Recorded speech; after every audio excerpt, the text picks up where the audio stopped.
So we will start with air standard cycles today. Okay. So by the name, you can see that it is you have got air, you have got standard, and you have got cycle. So in thermodynamics, we have seen what a cycle is. So if you start with a state, and if you come back to that state through a series of processes, then we call it as a cycle. Okay, and you should be familiar with that. We have already done that. We have applied the first law to a cycle, and in a cycle, we have seen summation of work will be equal to summation of W, and that is applicable only for a cycle. We have seen all that. And in a cycle, summation of internal energy, change in internal energy is going to be equal to zero. And we have seen that in engineering thermodynamics already. And we have already talked about one standard cycle in engineering thermodynamics itself, which is Carnot cycle. When we talked about refrigerator and heat pump and heat engine, we said the ideal cycle is going to be Carnot cycle. And the third law tells us you cannot have an engine which has got an efficiency higher than the Carnot efficiency. Okay. So we have already come across Carnot cycle and reversed Carnot cycle in engineering thermodynamics. And those are the standard cycles. Okay. And here we have one more additional term which is called air, which means in these cycles, air is going to be the working fluid. But we are going to talk about Otto cycle, which means the working fluid is supposed to be a mixture of air and petrol. Diesel cycle, once again, it is going to be the working fluid is going to be diesel. Okay. But still, air and diesel, to be very precise. But still, what we do is to make things easier, to make the performance analysis easier, we take air as the working fluid. Okay, it is an assumption. Okay, so that is why it is called as air standard cycles. So these cycles are not actual cycles, these are ideal cycles because the processes are going to be isentropic. Okay, reversible adiabatic process. When we say isentropic, it is reversible adiabatic, and we know in nature none of the processes are reversible. No process is going to be reversible, all processes are irreversible. Okay, so that is why we call this cycle as an ideal cycle, or we call it as a standard cycle. Okay, so what is the need? So accurate analysis of IC engine, it is complicated. The combustion theory itself is complicated. Okay, so if you would browse through the net and see how people came out with the combustion theory, it is still very complicated. And because we have the CFD analysis, to a certain extent we are able to appreciate the process that takes place inside the engine. If we do not have those simulation processes, then even now we may not be able to understand it. But since we have the simulation thing which can work out, so now we are able to understand the combustion theory. And IC engines, the combustion theory itself is a separate subject, it is a separate course. How the flame front initiates, how the flame front travels inside the cylinder. Okay, then what is the ignition timing, what are the factors that affect them? All these are individual units in internal combustion engine theory. Okay, so it is such a complicated one. So to keep that analysis simple, we go for air standard cycle. And we have spark ignition and compression ignition, which means petrol and diesel engine. Okay, for these two engines, the simplest model that is available is the air standard cycle. So idealized cycle with ideal processes that closely relates to actual cycle with actual processes. Okay, so in actual process, none of the processes are going to be reversible. I have already told you that. So what are the assumptions? We assume that the working medium is a perfect gas, which follows the ideal gas equation of state PV equal to MRT. There is no change in the mass of the working fluid because it is a closed system. Once you take a air petrol mixture or once you take the diesel inside the cylinder, that mass, it's not going to change. All the process that constitute the cycle are reversible. That is the assumption. When we say actual, none of the processes are reversible. The assumption is all the processes are reversible. Okay, and heat is assumed to be supplied at constant temperature source. This is very important because in an IC engine, in a real case scenario, that heat is generated because of the chemical reactions that takes place inside. Okay, but here we assume it to be a constant temperature source. So that is where the quality of the fuel comes into picture, because all fuels are not going to give you the exact calorific value that is intended. Okay, so we assume it as a constant temperature source. Some amount of heat is rejected to the low temperature sink because the second law of thermodynamics cannot be violated. The second law tells us that you need to have a source and some amount of heat has to be rejected to the sink. So you can't violate the second law. No heat losses from system to the surroundings. It is, which means the cylinder piston arrangement is perfectly insulated. But you and me know that the engine gets heated up. You can see the cylinder head or the cylinder getting heated up in your two-wheeler. So that is not possible. You will have some heat loss, but once again, the assumption is no heat loss. So working fluid is going to have constant specific heat. There is no change in the specific heat or the ratio of the specific heat, that is held constant. And as I already told you, the physical constants are going to be taken as that of air, which means the properties of air is what we are going to use. And that is why we call it as a air standard cycle. Okay, so these are the assumptions. And what does the impact? The analysis is oversimplified. Okay, and whatever work output, peak temperature, peak pressure, and thermal efficiency that you get out of this air standard cycle, that is going to be maximum, because it is an ideal cycle, because the processes are reversible.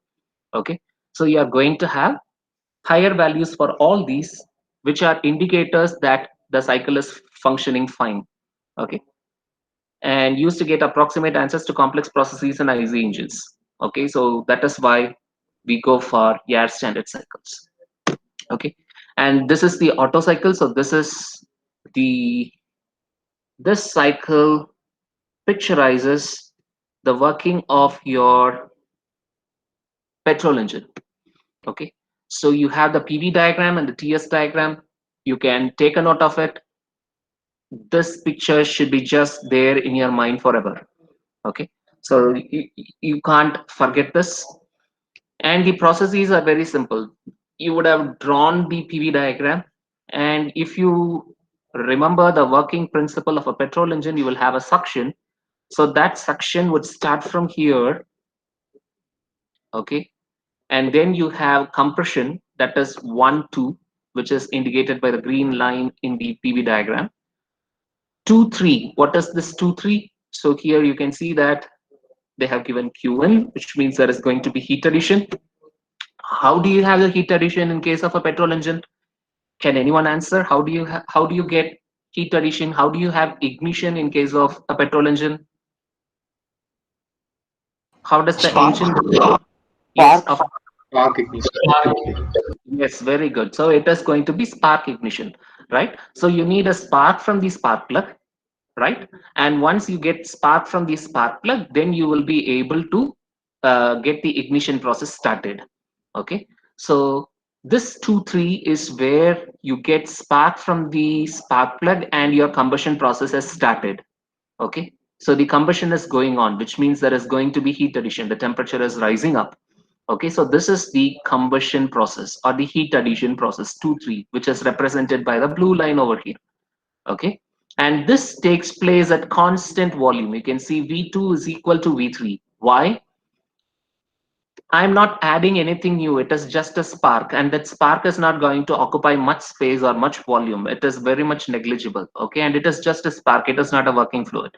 Okay, so there is no change in volume here. Why? While I am initiating the combustion process, or the combustion process goes on. Whatever mass is there, that is, even while the combustion process, your air petrol mixture gets converted into the combustion gases, maybe carbon dioxide, carbon monoxide, and if that petrol has got some impurities, you may have nitrous oxide, some unburnt hydrocarbons may be there, but all those are inherent parts of whatever air petrol mixture that was taken inside the cylinder.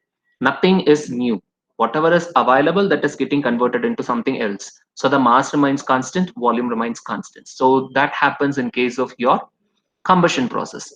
And 3 4, that is your expansion stroke. So once the combustion is done, you have high pressure and high temperature, and that is going to push the piston in the downward direction. Okay, so which means expansion takes place automatically. So, and that expansion is when we get power out of the engine, and that power is being through the power transmission system in your automobile. You have got shafts, propeller shafts, and all those things, gearbox, and all those things, and your power is transmitted to the wheels. Okay, so 3 4 is going to be your expansion or the powered stroke. Okay, and what is this 4 1? So you need to have a heat rejection, just like you saw in the assumption. So if you have a heat addition, then you are supposed to have a heat rejection. Okay, you need to have a sink. So 4 1 is your heat rejection. Okay, and that also happens at constant volume. And then from 1, so so if we call this point as 0, so 0 to 1 was suction, and 1 to 0 would be exhaust. So since both of them are counteracting, we normally don't represent this 0 1 and 1 0 in the PV and TS diagrams. Okay, so we, because they are contrary to each other, and in an ideal scenario both of them should cancel out each other, so we normally don't represent 0 1 and 1 0 in case of the auto, diesel, and dual cycle. In all the three cases we are not going to mention it. Okay, so that is your PV diagram. Okay, and when you say 1 2, I said it is compression, and the compression is going to be isentropic compression, which means reversible adiabatic compression. So no heat is lost, so that is why we call it as adiabatic. It is called isentropic, which means the process is reversible. Okay, so 1 2 is a reversible adiabatic, and I have already told you 2 3, this is going to be heat addition, which takes place at constant volume. So we call it as constant volume heat addition. So you can just draw this PV diagram in your notebook. All of you, take a notebook and immediately draw this PV diagram. This should be there in your mind. You can't afford to miss this diagram. Okay, it should be in your memory.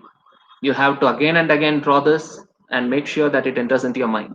Okay, so 1 2, so after you draw the diagram you can make a note of it. 1 2 is going to be isentropic compression, 2 3 is constant volume heat addition, 3 4, I said it is expansion, and once again it is isentropic, which means a reversible adiabatic. The process is reversible and perfectly insulated, so there is no heat transfer into or outside the system.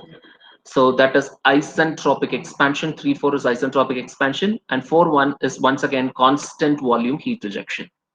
Okay, so let me keep this. Okay, I hope the slide is visible to everyone. Okay, now look at the TS diagram. Okay, so 1 2, we said it is isentropic. So isentropic means it is constant entropy. Okay, and in compression you know that the pressure and temperature is going to go up. So 1 2 is supposed to be a straight line because S is in the x-axis. So constant entropy is supposed to have a vertical line, right? So 1 2 is going to be isentropic, and why the arrow is pointed upwards? Because the temperature has to go up when the compression process takes place.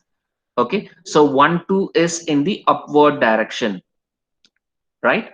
Okay, and 2 3, there is going to be constant volume heat addition. So heat addition, you know that change in entropy, formula for change in entropy is dq by t, integral of dq by t. So we can simply say q divided by t. So if you have heat addition, so q is going to be higher, so q is supposed to increase. Okay, so 2 3, entropy will also increase. So as entropy increases, so this should be pointed towards the right, and in a heat addition process temperature again goes up. Okay, so 2 3 is going to be in the upward direction and towards the right. Okay, and that is what this blue line indicates.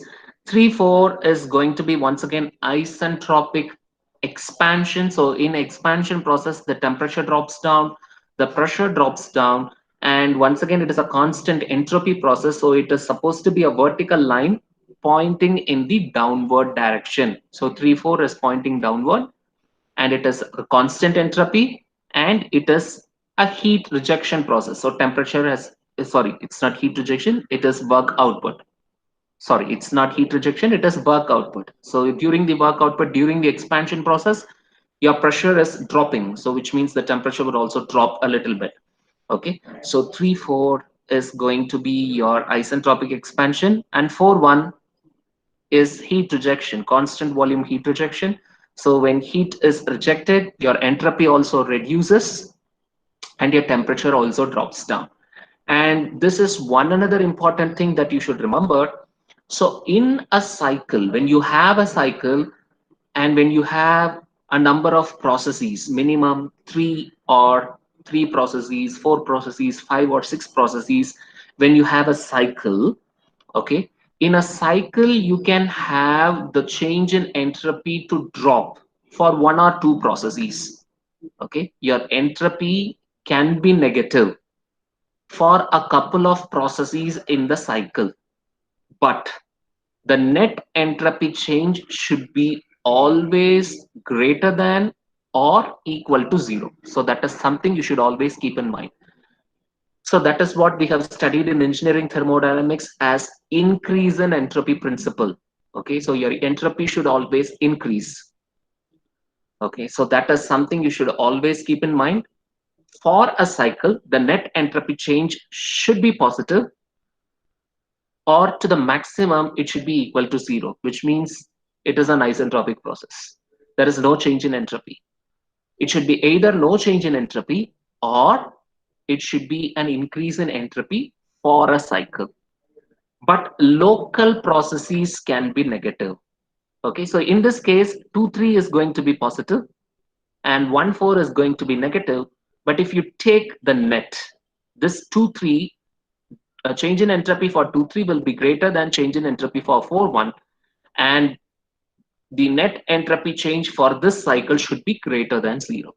Okay, so that is something which you should always keep in mind. So now you can cross check with a diagram which you would have drawn, okay, and see where you have made the mistake. Okay, so you should, whenever you are drawing the PVTS diagram, you should be familiar with the processes. So whenever you are going to approach the problem, now I'm talking from an examination point of view, not maybe the semester exam or a gate exam or some competitive exam that you're going to appear, first you should be clear with the cycle. Okay, and that is why I started with the petrol engine. You start with suction, then you have a compression, you have combustion, you have expansion, you have heat rejection, and then you have exhaust. So that is the working principle of the engine has been converted into PV and TS diagram. Okay, so for this air standard cycle you need not draw the layout of the engine. Okay, you can simply draw the diagram because each and every single time you need not draw the layout. But for the other cycles which we will talk about, gas turbine or steam power plant, in those cases I'll ask you to draw the layout also. You have to draw the layout and then you have to draw the cycle. In this case you have to just draw the cycle alone, but both PV and TS diagram. So this PV TS diagram should be there in your memory. Okay, and it is not much complicated. We have already, so some of you who have already been there in engineering thermodynamics with me, I have given a lot of problems on drawing this PVTS diagram. If you had practiced it, then it would be easy for you now. But even now, we are just having a couple of cycles. Only a few cycles we have. You need to remember those cycles.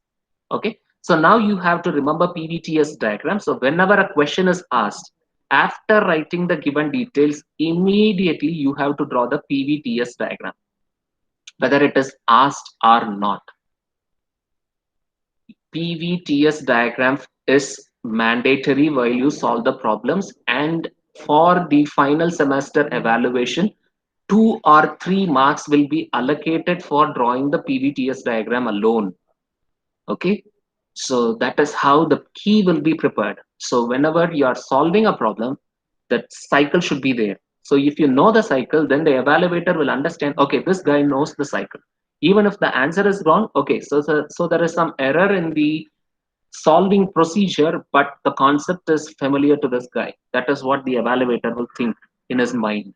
Okay, so after writing the given details, immediately you have to draw the PVTX diagram. So this I am talking from an examination point of view. Okay, so let's move on. Okay, this is very, very important and very simple derivation of Otto cycle efficiency. Okay, so I'll take a fresh slide because if uh, that would be easy for us. The screen is visible, right? Okay. Yes, sir. Okay, thank you. So now we have to talk about efficiency. So efficiency, we have already said this is a heat engine. So for an engine, it is desired effect divided by some input. So the desired effect here is work output. So the desired effect here is work output, and the input here is the heat supplied. Okay, so we can say that heat supplied. People sometimes write this as QSS for supplied, and sometimes people write it as Q in for heat addition. Okay, whatever it may be, it is going to be one and the same. And the work done, we can write this as heat supplied minus heat rejected. Okay, so you can write this as heat supplied minus heat rejected divided by heat supplied. This is not something new. We have already done this in engineering thermodynamics when we talked about heat engines. So now if you remember this diagram which we had drawn last time, which we called it as a line diagram. Okay, so you have a a temperature source. We call this as heat engine, and then we had a sink. Okay, so this is your T2, and we said heat supplied as Q1. So that Q1, we call this as Q1, which we now call it as S. Okay, and then we said there is some amount of heat rejected, which we call it as 2 then, and now we call it as R. That is the only difference. And we said some amount of work output is going to be there, and this work output is nothing but Q1 minus Q2, isn't it? And now I'm writing it as QS minus QR. That is the only difference. Now I write it as QS minus QR. So this is not something new. This we have done already. The representation is something new to us. So instead of 1, 2, now we are using S and R. Okay. Now let's come back here. Okay. So this is the line diagram. So this line diagram I have explained just for efficiency purposes. So efficiency, we said work done divided by heat supplied. Okay.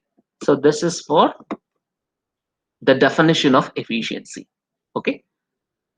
Now let's have a PV diagram here. So for the Otto cycle, we have a compression process which goes from 1 to 2. Then you have 2, 3. Bear with me for the diagrams. 2, 3, and 3, 4 is your expansion, and 4, 1 is your rejection. This is supposed to be a straight line, guys. Please don't get confused. Okay. So we need these state points so that you understand things. Okay. And we said this is compression process, and we are interested in this 2 3 because it is in this 2 3 you have got heat addition. So let's call this as heat supplied. So in process 2 3 you have got heat supplied, and in process 4 1 you have got heat rejection. So we are going to concentrate on processes 2 3 and 4 1. Okay, so now let's say, before proceeding further, let's define this heat supplied. Okay, heat supplied, we normally define it as mcp delta t, right? So we can call this as, instead of cp we call it as cv, because 2 3 and 4 1 it is going to take place at constant volume. Okay, so it is a constant volume heat addition, so let's call this as cv. Mcv times the higher temperature is going to be T3, and the lower temperature is going to be T2. So the heat addition takes place in the process 2 3. Okay, so QS is MCV times T3 minus T2. Is this understandable to everyone why I'm writing this as T3 minus T2? Because it is the process 2 3. Process 2 3 is heat addition, so we write this as T3 minus T2. Okay, so if you're not able to follow something, please free to interrupt me anytime. Don't wait till the end. You can interrupt me anytime in between. Okay. So similarly, heat rejection happens at process 4.1. So we can write that is also constant volume heat rejection. So it is once again CV, MCV times T4 minus T1, because the higher temperature is T4 and the lower temperature is T1. So it is T4 minus T1. Okay, you can write it as T1 minus T4, but you will be getting a negative value. So to compensate for the negative value, we simply write it as T4 minus T1. Okay, so don't worry about that. We just want to make things simple, so we write it as T4 minus T1. Okay, now what about your efficiency? Efficiency, we said it is QS minus QR divided by QS. Okay, so QS, this is going to be MCV times T3 minus T2. So as I write, you guys can also write, okay, so that it gets into your memory. I'm not talking about the steps, the procedure. The steps you need not memorize, but the procedure has to be there in your mind. That is important. Divided by MCV times T3 minus T2. So if you look at this particular equation, MCV is common everywhere, right? MCV is there in the numerator and the denominator, and in the both the terms in the numerator you have got MCV. So I can remove that. I can take MCV as common in the numerator and the denominator. I can cancel out those things. Those MCV I can cancel out. So that leaves me with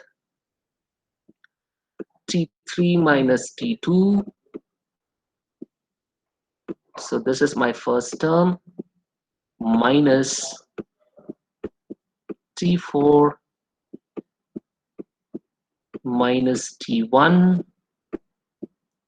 whole divided by T3 minus T2. And even here you can see this T3 minus T2 term is common in the numerator and denominator with reference to the first term. So I can write this as 1 minus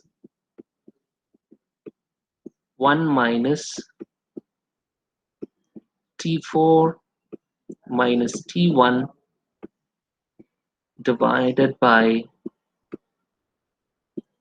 T3 minus T2. So this is the equation I'm getting now. So efficiency is equal to efficiency is equal to 1 minus T4 minus T1 divided by T3 minus T2. And let's see if we can simplify this further. Okay, so let me change the color. And let us consider the processes. So let me consider processes 1, 2, which is isentropic compression, and 3, 4, which is isentropic expansion. Let me consider these two processes. Okay, so if I consider process 1, 2, so let me take process 1, 2 first. So if I take process 1, 2, it is isentropic. So you remember the equation for an isentropic process, which is nothing but V1 power gamma, and that should be equal to P2 V2 power gamma, because the process is isentropic. Okay, so P1 V1 power gamma equal to P2 V2 power gamma. So similarly you can also write it for 3, 4. Okay, and from that I can say P2 by P1.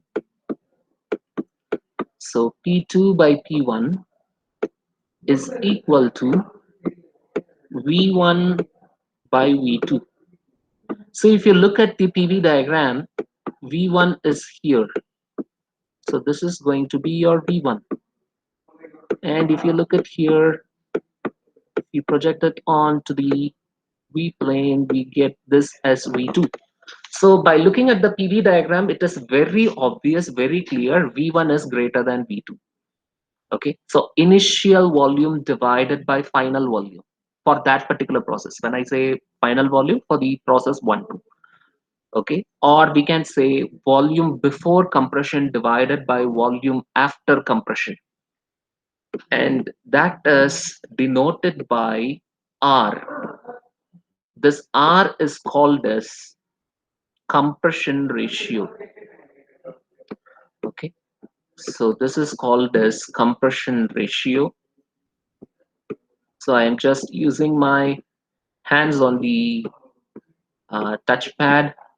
Okay, so certain things will not be clear, so you have to open your eyes and ears to get a clarity of what I am writing. So P2 by P1 is equal to R, and R is called compression ratio. Okay, similarly you can do that for process 3-4 also. 3-4 is also isentropic. So why don't you guys try that in your paper?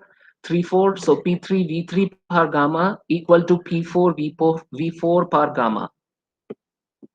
P3 V3 power gamma equals P4 V4 power gamma. Okay, and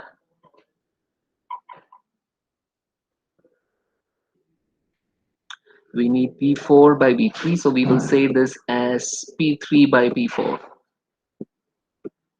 So P3 by P4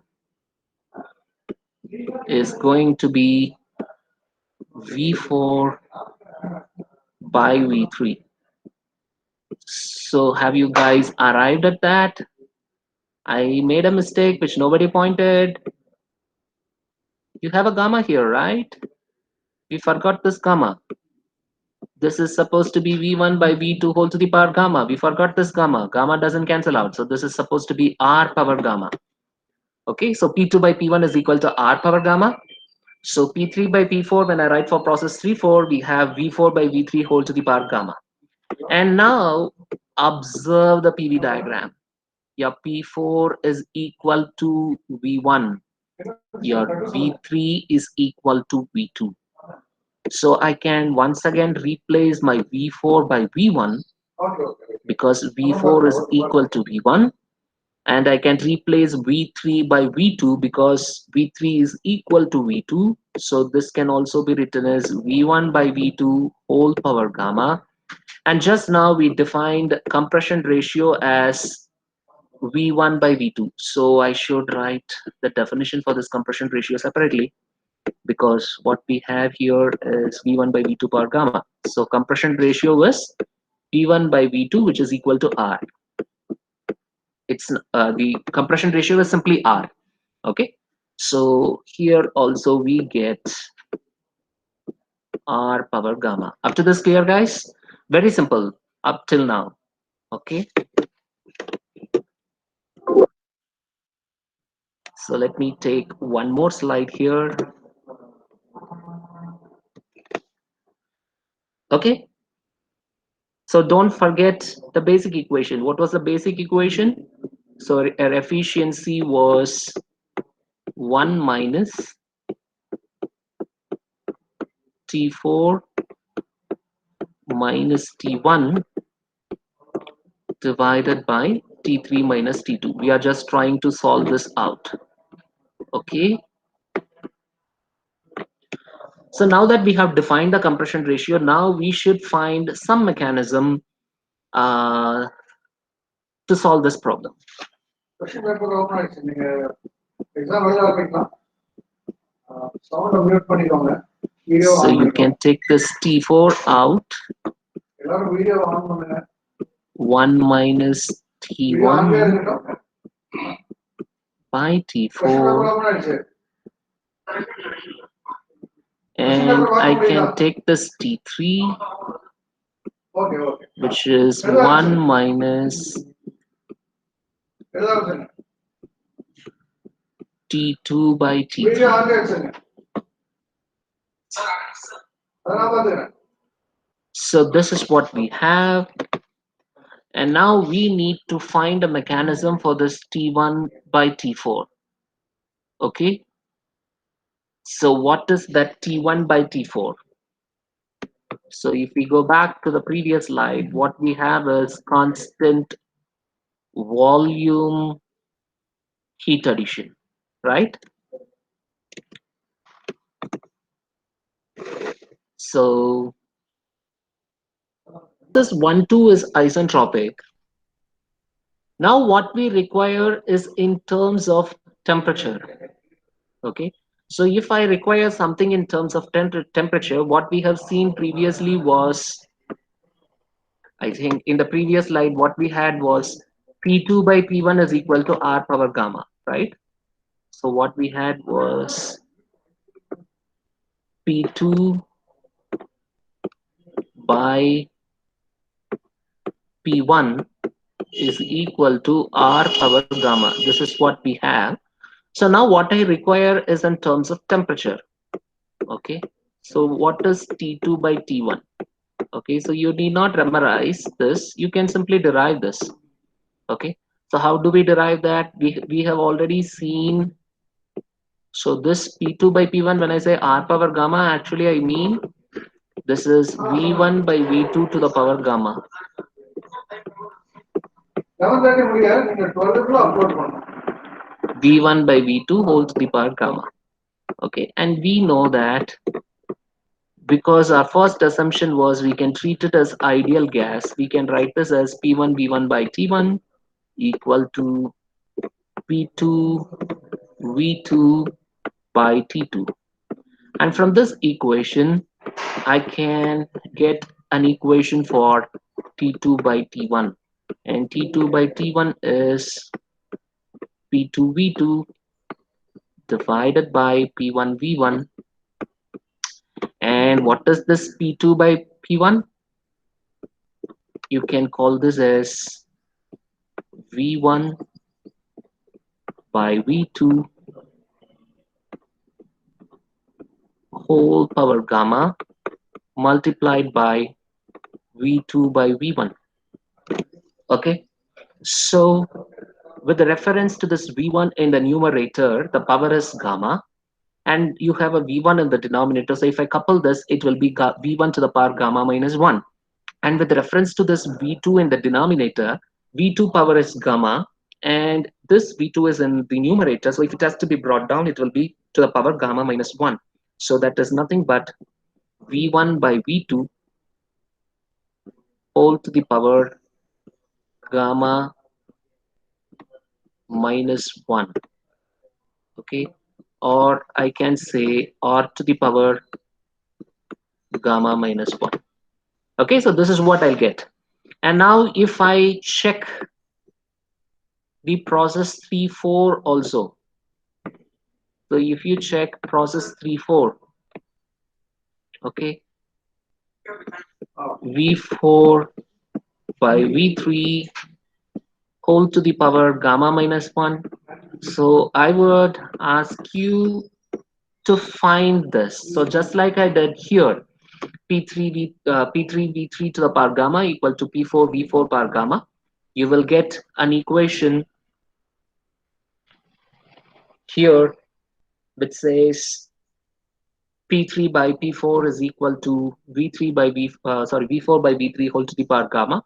And then just like I wrote this ideal gas equation of state, you can write P3 V3 by T3 equal to P4 V4 by T4, and by rearranging, you will get T3 by T4 is equal to R to the power gamma minus 1. You will get this. Okay. And now when you look at these two equations, you see R to the power gamma minus 1 is common on the right hand side. So by comparing these two equations, if the right hand sides are going to be equal, then the left hand sides are also supposed to be equal. So I can say T2 by T1 is simply equal to T3 by T4 because the right hand sides are equal. Okay. And what I require here in the numerator is T1 by T4. So if I rearrange, what I'll get is T1 by T4 is equal to T2 by T3. Very simple, right? Okay. So now if I'm able to get this result and apply it back here, okay, so what I'll get is 1 minus T4 times 1 minus, so if I replace T1 by T4 with T2 by T3, and in the denominator we already have T3 times 1 minus T2 by T3. So I can cancel out this term within the brackets because it is common both in the numerator and the denominator. 1 minus T2 by T3 I can cancel out. So what is left out is 1 minus T4 divided by T3. If you look here, T3 by T4 is r to the power gamma minus 1. And what I have here is T4 by T3. So which means what I have here is 1 minus 1 by r to the power gamma minus 1. Okay, so that is the Otto cycle efficiency.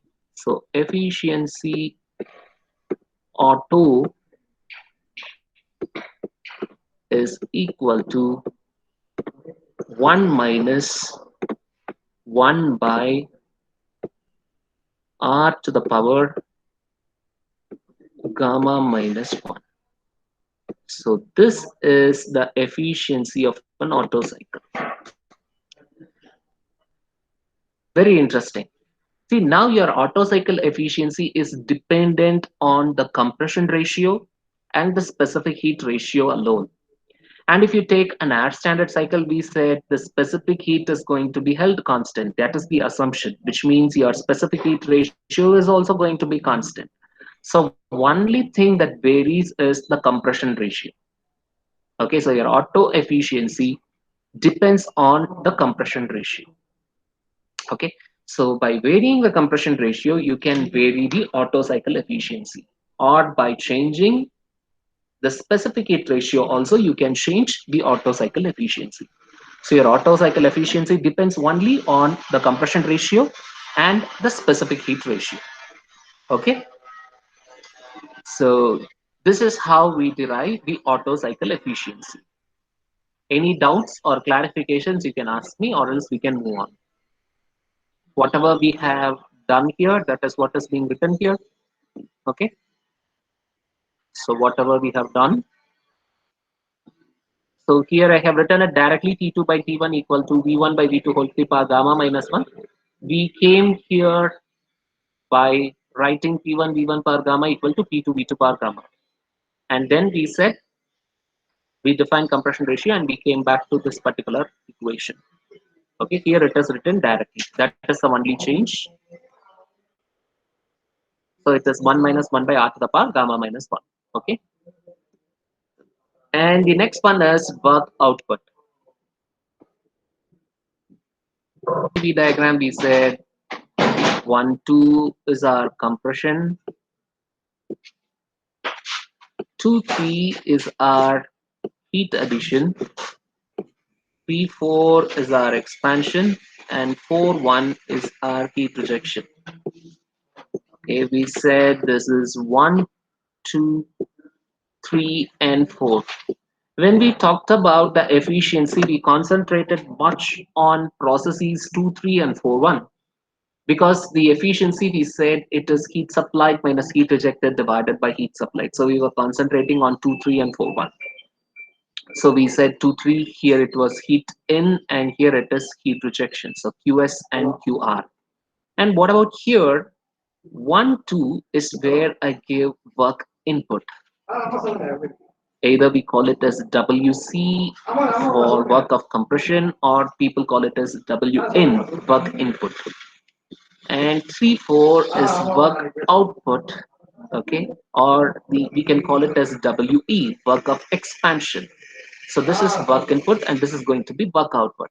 Okay, and the net work output, we call this as WE minus WC. Okay, so that is going to be the net work output. So W net is WE minus WC. And what is this work of expansion?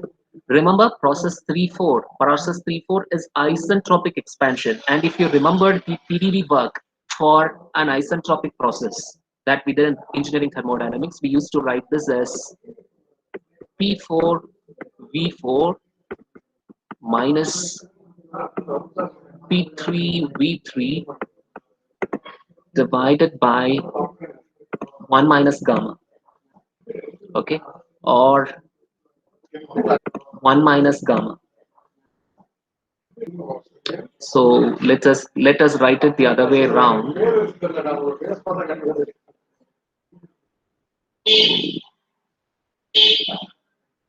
So let me use another color. Let's see if it comes good. So we call this as P3 V3 minus P4 V4 divided by gamma minus 1. Let's not write it as 1 minus gamma minus 1. So we rewrite as P3 V3 minus P4 V4 divided by gamma minus 1. And work output, work input, it is going to be P2 V2 minus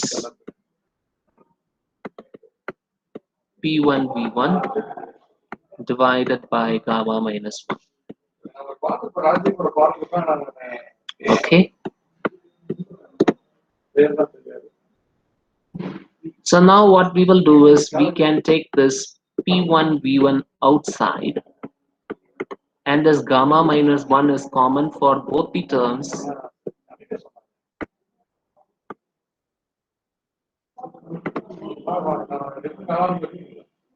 So this is going to be P3 V3 divided by P1 V1 minus P4 V4 divided by P1 V1 minus P2 V2 divided by P1 V1, and this minus is common for this term. So when I open the braces, you will have plus P1 V1. But we have taken P1 V1 by gamma minus 1 outside, so this will be simply plus 1. Okay, right? And just like we did in the previous case,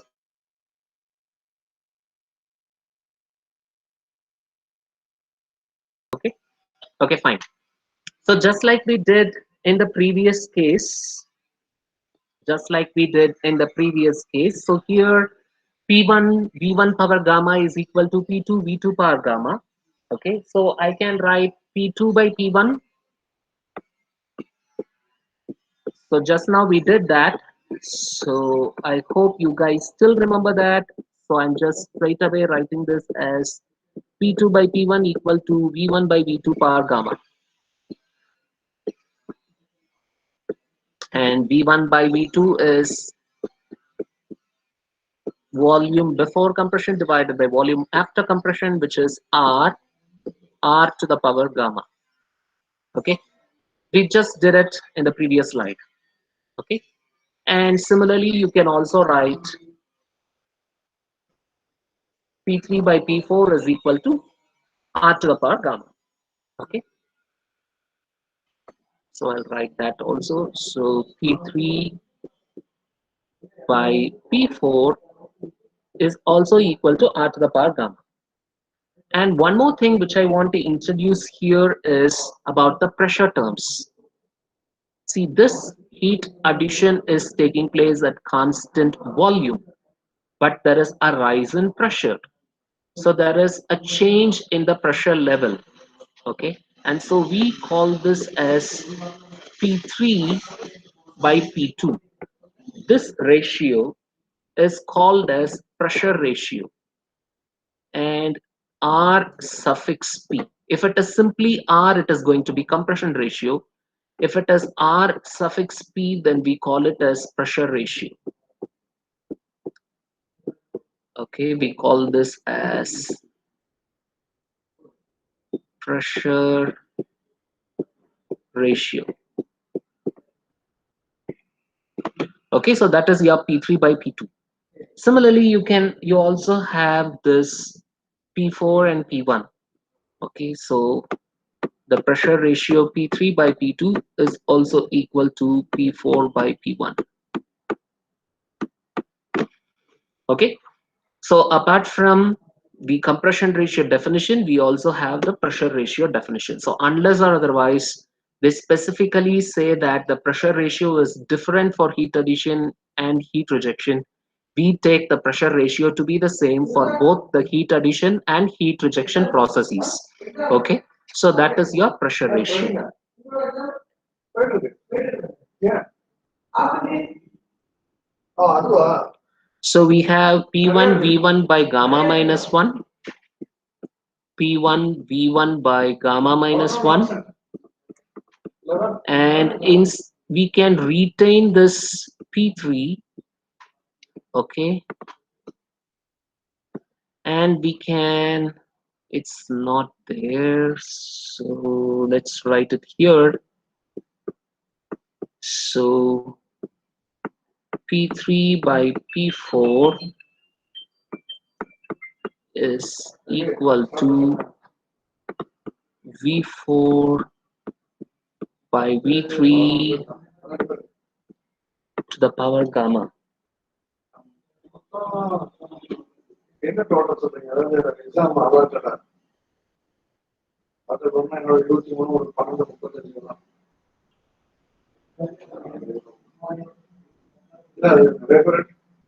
Okay, we can write that, but even that is not essential here. I'll simply take the definition of compression ratio. What is the definition of compression ratio? You will understand it. I'm just going to replace things. So V1 by V2, that is your compression ratio. So instead of V1, you have V4. You can replace V1 with V4, and you can replace V2 with V3. Okay, so R is going to be V4 by V3. Okay, so instead of V3, I can simply write this as, so if V3 goes here, it will be V4 divided by R, right? So if you want to be very clear, I can write this here for you. So V3 is going to be V4 divided by R. So I am replacing V3 by V4 divided by R. So that is your V3, and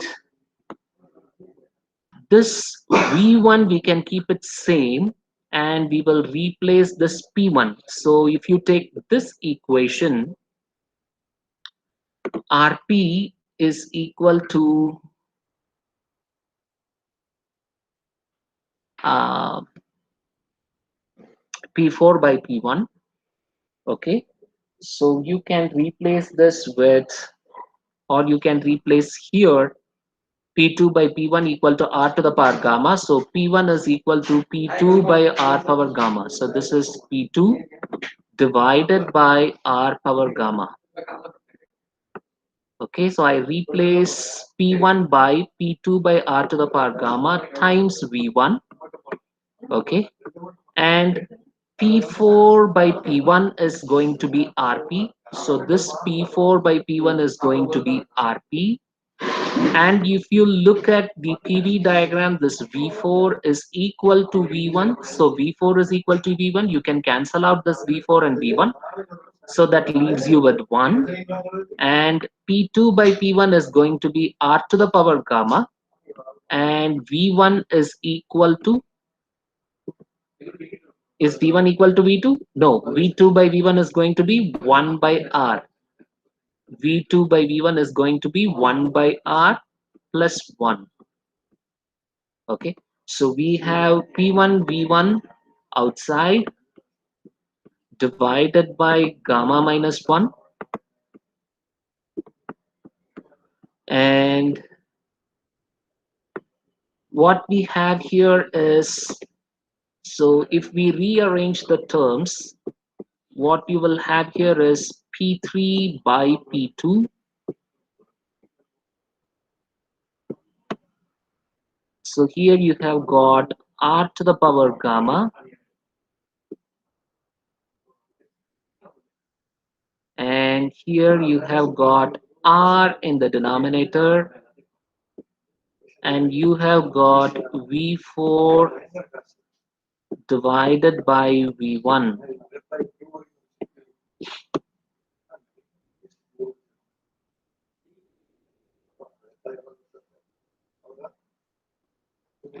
And if you look at this P, you can cancel out this V4 and V1. You can cancel out this V4 and V1 because V4 is equal to V1 from the PV diagram. Process V4 is constant volume heat rejection, so I can cancel out V4 and V1. If you look at this P3 by P2, this is nothing but your pressure ratio here. Okay, so I can replace this P3 by P2 as RP. Okay, let's do that in the next step. So here you have got RP, and here you have got Sir, R to the power. Yeah. sir, Yes. in second term, simply RP you put, sir. But V4 by V1, Yeah, as what is V4 by V1? V4 is equal to V1, right? So I can cancel out. okay, sir, okay. Okay, so I will show this here. So you can cancel out V4 and V1 because they are equal. So we have left out that. And here you have r to the power gamma by r. So if you equate the powers, it will be gamma minus 1 and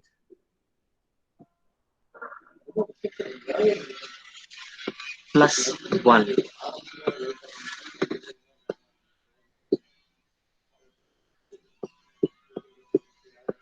So here we have P1 V1 by gamma minus 1.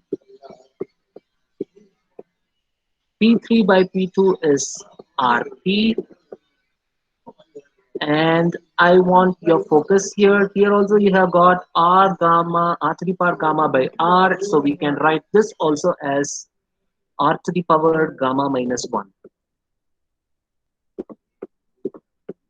Is that clear, guys? So the first term is RP, the second term is R to the power gamma minus 1 minus RP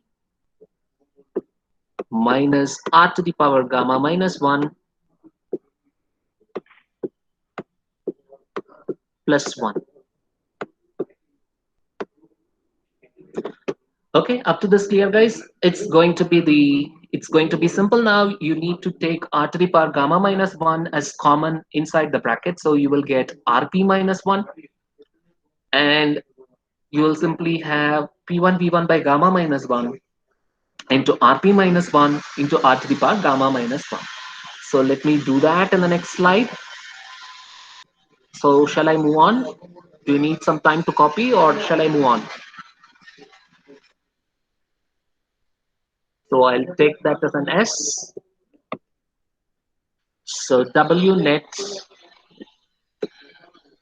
So from the previous slide, what we have got is P1 V1 by gamma minus 1.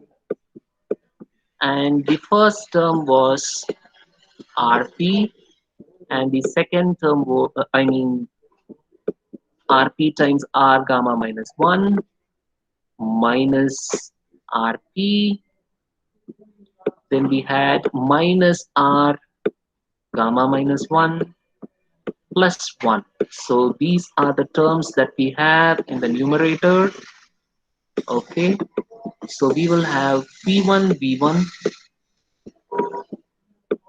by gamma minus 1, and within the brackets, if I take r to the power gamma minus 1 as common, what is left out is rp minus 1 minus Rp minus 1, if I can write it like this. Okay, and that will give us P1 V1 by gamma minus 1 times Rp minus 1 multiplied by R to the power gamma minus 1 minus 1. So that is your W net. Okay, P1 V1 by gamma minus 1 times Rp minus 1 by R to the power gamma minus 1 minus 1. So this is the general expression that we get for the net work output. Okay, clear? Very simple.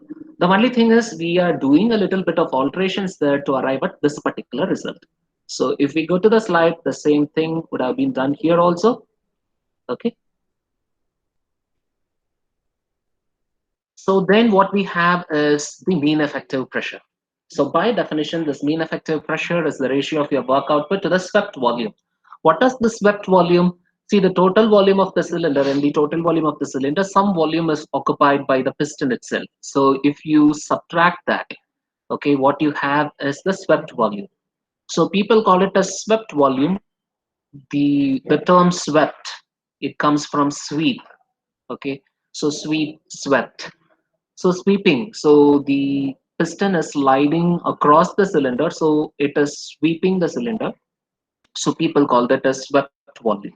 Okay, so how much or what is the volume through which this piston is able to travel? So that is called as the swept volume, and so we call it as V1 minus V2.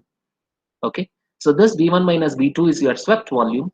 Okay, and this V1 I can replace it as R times V2. So compression ratio is V1 by V2 is equal to R. So V1 by V2 is R.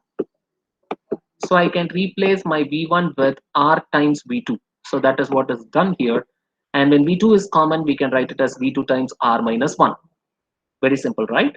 And just now we derived this work output in the previous slide as P1 V1 by gamma minus 1 into Rp minus 1 into R to the power gamma minus 1 whole minus 1, divided by the swept volume is V2 by R minus 1, right?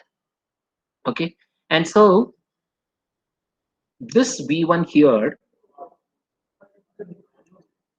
this term in the work output, this V1 can also be replaced as R times V2. So that is what is written here. So this V1 becomes R times V2 here. Okay, so you can take this gamma minus 1 to the denominator. So that is what we have done here. And if you look at this V2 is common in the numerator and the denominator, so we can cancel out this V2 and this V2. So what is left out is P1 times R, Rp minus 1, R to the power gamma minus 1 minus 1, whole divided by gamma minus 1 into R minus 1. So that is your mean effective pressure. Okay.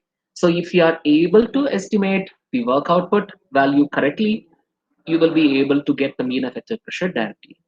Okay, and in some problems they also ask you to estimate the value of the mean effective pressure.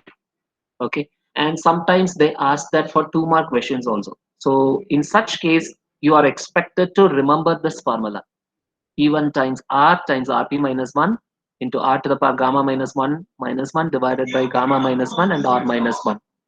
So you can see that it's dependent only on the initial pressure, the compression ratio, the pressure ratio, and the specific heat ratio, nothing else. Okay. So sometimes in 2-mark question, they ask you to find the mean effective pressure by giving all these ratios and the initial pressure, and they ask you to find out the mean effective pressure. Okay. And in the big question, you can simply calculate by work output divided by swept volume, and you need not remember this. Okay. So that is from an examination point of view. And we have seen that your your efficiency is dependent on the compression ratio and the specific heat ratio. Okay, for the specific heat ratio, we use gamma. Here they have used K. That is the only difference. So you can see for all the 3 curves, as the compression ratio increases, your thermal efficiency is increasing. So higher the compression ratio, higher the thermal efficiency. That is understandable, right? So the more you compress something, the more temperature and more pressure you will get, and that is going to give you higher work output. And if you have higher work output for a specified heat input, then the efficiency is going to be higher. So that is understandable. And if you look at this, the specific heat ratio. So if you are going to increase the specific heat ratio, there also you find that the efficiency is increasing. See, just compare this 1.3 with 1.67. See here, so let's say for a compression ratio of 6, it is somewhere around 42%. Okay, so for a compression ratio of 6, when my specific heat ratio is 1.3, let's say this point. Oh, sorry, it's there. So let's say this point. So here it is 42% when the specific heat ratio is 1.3. Compare it here. This is almost 70%. Okay, so for the same compression ratio, when the specific heat ratio is increased just by 0.37, you can see that the percentage increase in efficiency is 32%. Okay, so likewise you can compare. You can just open an Excel sheet, you can enter the compression value, you can enter the sorry, when I say compression value, compression ratio value and the gamma value, and see how the curve changes for a particular gamma, for a particular R. You can try that out and see how it responds. Okay, so this is the variation of thermal efficiency with reference to compression ratio and specific heat ratio. The source is also mentioned here. Okay, then we have a couple of examples.